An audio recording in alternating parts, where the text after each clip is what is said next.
domingo passado, o que aconteceu foi a Páscoa. No domingo da Páscoa, Jesus ressuscitou. Ele voltou a viver. De manhã cedinho, algumas mulheres foram lá para levar perfumes. E quando chegaram à pedra, não estava mais na sepultura. O anjo tinha tirado a pedra, estava sentado em cima da pedra. E disse: vocês estão procurando Jesus? Ele não está aqui. Ele falou que ia voltar a viver. Ele ressuscitou. Agora vão e avisam os discípulos. E elas foram. Logo Pedro e João vieram correndo para ver, se assustaram. Realmente a sepultura estava vazia, Jesus não estava lá. E aquele dia foi um dia de confusão. Eles ficaram o tempo todo um conversando com o outro. Será que ressuscitou? Será que isso é verdade? Não é? O que aconteceu? Onde é que está Jesus? Só que eles estavam com muito medo. Por quê? Porque eles poderiam ser os próximos da lista. Os romanos, os judeus tinham entregue Jesus para os romanos para ser mortos. E eles poderiam ser os próximos da lista. Então eles estavam com medo de morrer. Então eles não sabiam se acreditavam ou não acreditavam, porque eles não tinham visto Jesus. A única pessoa para quem Jesus apareceu naquela manhã foi Maria Madalena, e ela achou que era o jardineiro. E aí quando Jesus conversa com ela e ela vê que é Jesus, ela quer se agarrar a Jesus e Jesus some. E depois de tarde, tem dois discípulos que estão andando para uma aldeia vizinha chamada Emaús, conversando sobre tudo que aconteceu, e Jesus começa a caminhar com eles, começa a conversar, e eles não notam que é Jesus. Um monte de gente caminhando, e aquele cidadão está conversando, e é Jesus que está falando. E ele diz: o que vocês estão conversando? Ele diz: não, você não ouviu falar que Jesus morreu, e agora está dizendo que ele ressuscitou? Todo mundo na cidade está falando sobre isso, só você não sabe. E aí Jesus começou a dizer: ué, mas ele tinha dito, ele não falou que isso ia acontecer? A Escritura Sagrada, a Bíblia não falou que ele ia vir para morrer, que ia ressuscitar? E Jesus começou a explicar a Escritura Sagrada para eles. E quando eles chegaram em Emaús, Jesus disse: eu vou indo adiante. Ele: não, entra, come com a gente. E quando Jesus foi comer, Jesus fez a oração que ele sempre fazia. E na hora que ele começa a fazer a oração, que eles veem que é Jesus. E Jesus simplesmente desaparece na frente dos dois. E eles ficam tão cheios de alegria que eles voltam correndo para Jerusalém.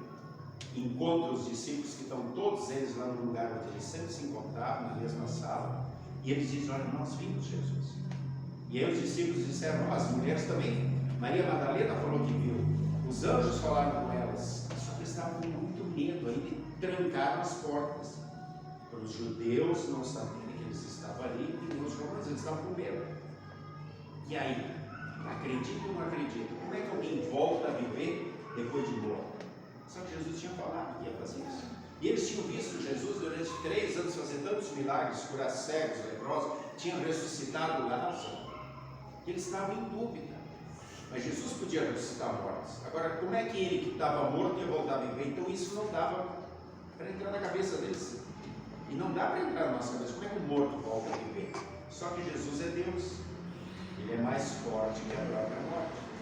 E enquanto eles estão ali dentro daquela sala, apavorados, estão com medo, de repente Jesus atravessa a parede e aparece no meio deles, e antes que eles possam falar qualquer coisa, Jesus diz: paz seja convosco. Jesus podia ter dado um chão de orelha, dito: ué, vocês não acreditaram em mim, tantos milagres, me acompanharam durante 3 anos. Jesus podia ter dado um sermão deles, podia ter falado um monte de coisa, e simplesmente disse: paz seja convosco. Por quê? Porque era a coisa que eles mais precisavam, era a paz. Eles estavam com medo, eles estavam confusos. E aí Jesus mostrou os buracos. Ele disse: sou eu mesmo, olha aqui o buraco dos pregos, o buraco que a lança fez, o buraco dos pregos nos pés, sou eu. Acredite em mim.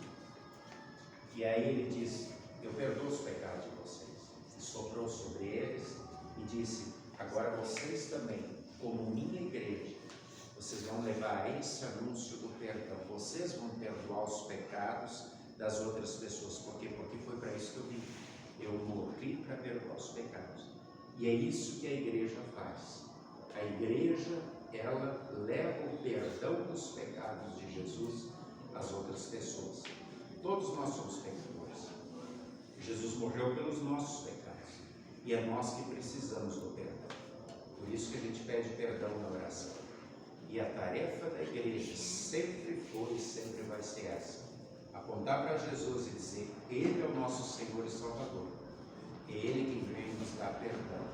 Porque com o perdão que Jesus nos dá, nós temos vida e salvação. E nós temos paz. Nada nos causa medo, porque Deus está ao nosso lado. Que todos nós tenhamos sempre certeza disso. Somos perdoados em Jesus, somos amados por Jesus e seremos salvos por Ele.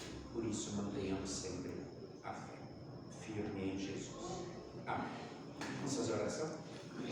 Senhor nosso bom Deus, amado Pai Celeste, obrigado por mais um dia de vida.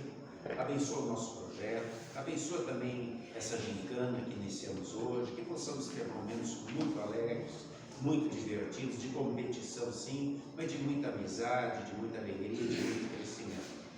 Guarda cada um de nós sempre firmes na fé, perdoa os nossos pecados, em nome de Jesus. Vem, Senhor Jesus, seja